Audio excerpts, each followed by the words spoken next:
Estás enredado con la carne te controla, la carne acaba contigo, no hay santidad en esta vida. Pero acuérdate que Hebreos 12:14 dice que sin santidad nadie verá al Señor. O sea, que ya esa doctrina debe de sonarte mal. Cuando te dicen esa doctrina que tú no puedes vivir en santidad mientras estés vivo, ya tiene que, cuando tú oyes eso, tú tienes que sentirte incómodo. Porque dice que el que ama a Cristo obedece sus mandamientos. Y si tú no obedeces sus mandamientos, dice la Biblia que tú eres un mentiroso. Y tú no lo conoces. Por todos lados lo dice. El que sea santo, santifíquese. Entonces, o sea, que ya esa posición tú tienes que tenerla incómoda, tienes que sentirte mal cuando la oigas. Por eso es por lo que se lee la Biblia, para que no te puedan engañar, porque hay gente que no lee la Biblia y le dice, mira, tú, ay, ¿verdad que sí? Mientras estás con la carne no puedes vivir en santidad. Entonces te enredas en esas posiciones bíblicas, entonces tú dejas de guardarte, la carne se levanta, te estrellaste, te perdiste, no, pero yo soy cristiano todavía porque yo soy carnal. Y te enredaste y te enredaron. Pero vamos a ver si eso es verdad. Te voy a decir de dónde cogen eso de que vamos al capítulo 7 de Romanos, porque todas estas doctrinas de error están basadas en ciertos pasajes bíblicos sacados fuera de contexto, interpretados a tu propio error y tu propia opinión, no basada en las opiniones de la Biblia. Por eso es por lo que hay que leer, cuando tú vayas a buscar una doctrina en la Biblia, vayas mucho, con muchos pasajes bíblicos, para que entonces te revelen la doctrina. Cuando tú usas ese sistema, te digo la verdad, no pueden engañarte. Es imposible engañar al cristiano que cuando lee cualquier tema de la Biblia usa 15 o 20 pasajes bíblicos. No te puede engañar, es imposible. Ese es el antídoto para el engaño. Gloria a Dios. Capítulo 7 de Romanos. Aquí viene esta doctrina, versículo 14. Porque sabemos que la ley es espiritual, mas yo soy, mira la palabrita que yo otra vez, mas yo soy carnal, vendido al pecado, porque lo que hago no lo entiendo, mas no hago lo que quiero, sino lo que aborrezco, eso hago. Y si lo que no quiero, esto hago, apruebo que la ley es buena, de manera que ya no soy yo quien hace aquello, sino el pecado que mora en mí. Y yo sé que en mí, esto es, en mi carne, no mora el bien, porque el querer el bien está en mí, pero no el hacerlo. Oye, para esto, porque no hago el bien que quiero, ni el mal que no quiero, esto hago. Y si hago lo que no quiero, ya no lo hago yo, sino el pecado que mora en mí. Así que queriendo yo hacer el bien, hallo esta ley, que el mal está en mí, porque según el hombre interior me deleito en la ley de Dios. Pero veo otra ley en mis miembros que se revela contra la ley de mi mente y me lleva cautivo a la ley del pecado que está en mis miembros. Miserable de mí, ¿quién me librará de este cuerpo de muerte? Si usted se traga esto, usted queda convencido de que usted está en esa condición. Oh, yes. Porque ellos dicen que esta era la condición de Pablo después de Cristo. Santo. Eso no es verdad. Wow. Eso es mentira del diablo. Versículo 1 del capítulo 7. Versículo 1. Aquí está la clave. ¿Acaso ignoráis, hermano?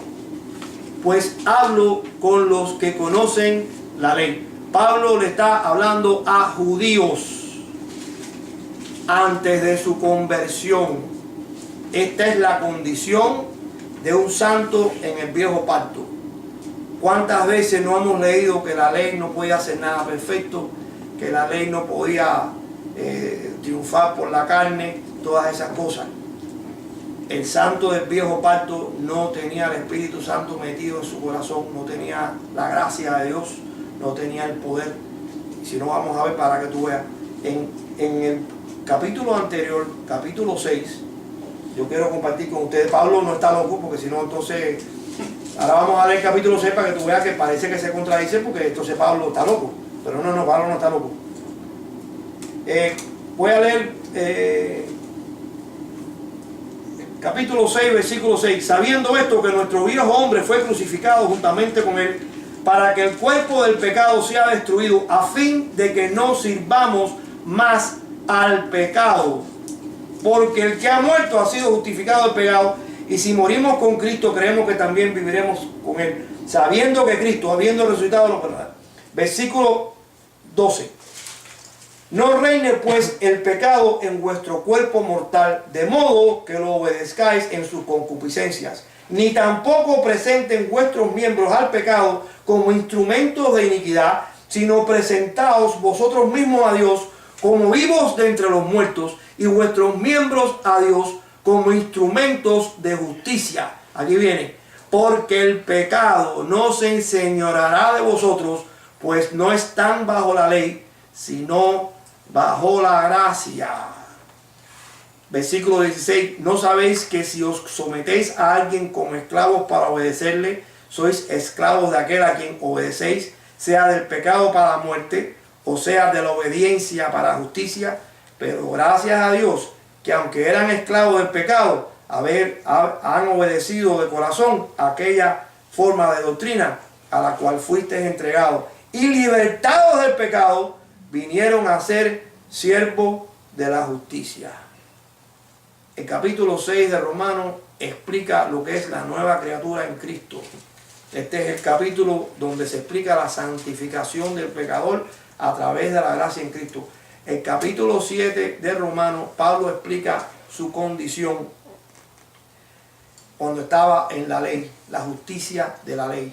Y es lo que Pablo les está explicando aquí. Si tú lees después del capítulo 7, vamos a leer un poco el capítulo 8, que le sigue al 7, aquí el 8, el capítulo 8. Ahora pues, ninguna condenación hay para los que están en Cristo Jesús, los que no andan conforme a la carne, sino conforme al Espíritu.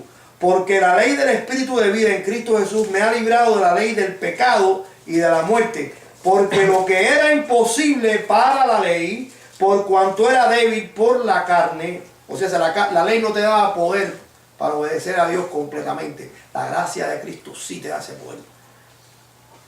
Dios, enviando a su Hijo en semejanza de carne de pecado y a causa del pecado, condenó al pecado en la carne, para que la justicia de la ley se cumpliese en nosotros, que no andamos conforme a la carne, sino conforme al Espíritu. Porque los que son de la carne piensan en las cosas de la carne, pero los que son del Espíritu en las cosas del Espíritu. Porque el ocuparse, versículo 6, porque el ocuparse de la carne es muerte, pero el ocuparse del Espíritu es vida y paz.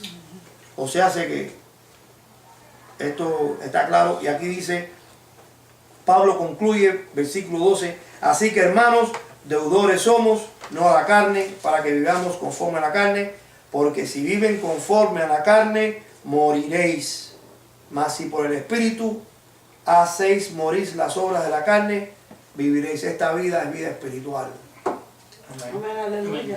O sea, hace que lo que Pablo explica aquí en el capítulo 7 de Romanos es la vida de él antes de Cristo.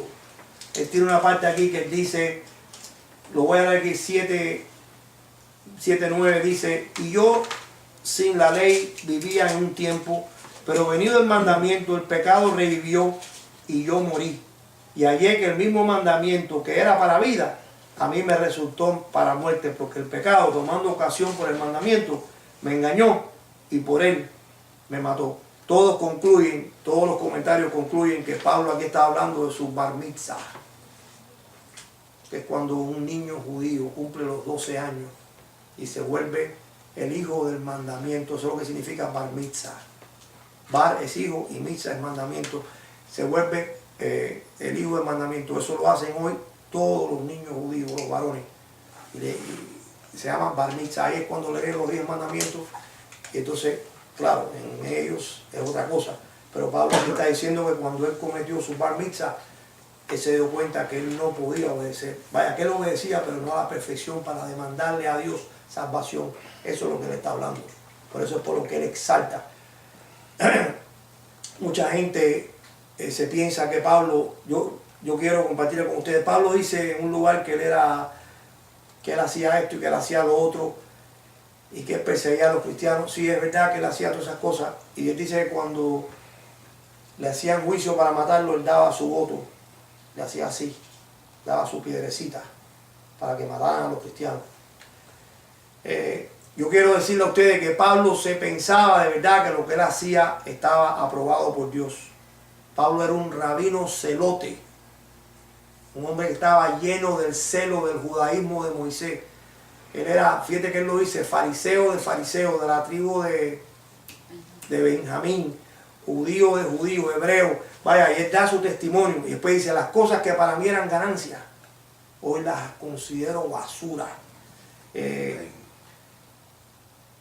Pablo aquí está hablando de un judío en la ley, un judío celote en la ley, un hombre, pero que el problema es que ya la ley no podía seguir siendo tú justificado por la ley. El sistema de animales había terminado, había llegado la verdad que era Cristo.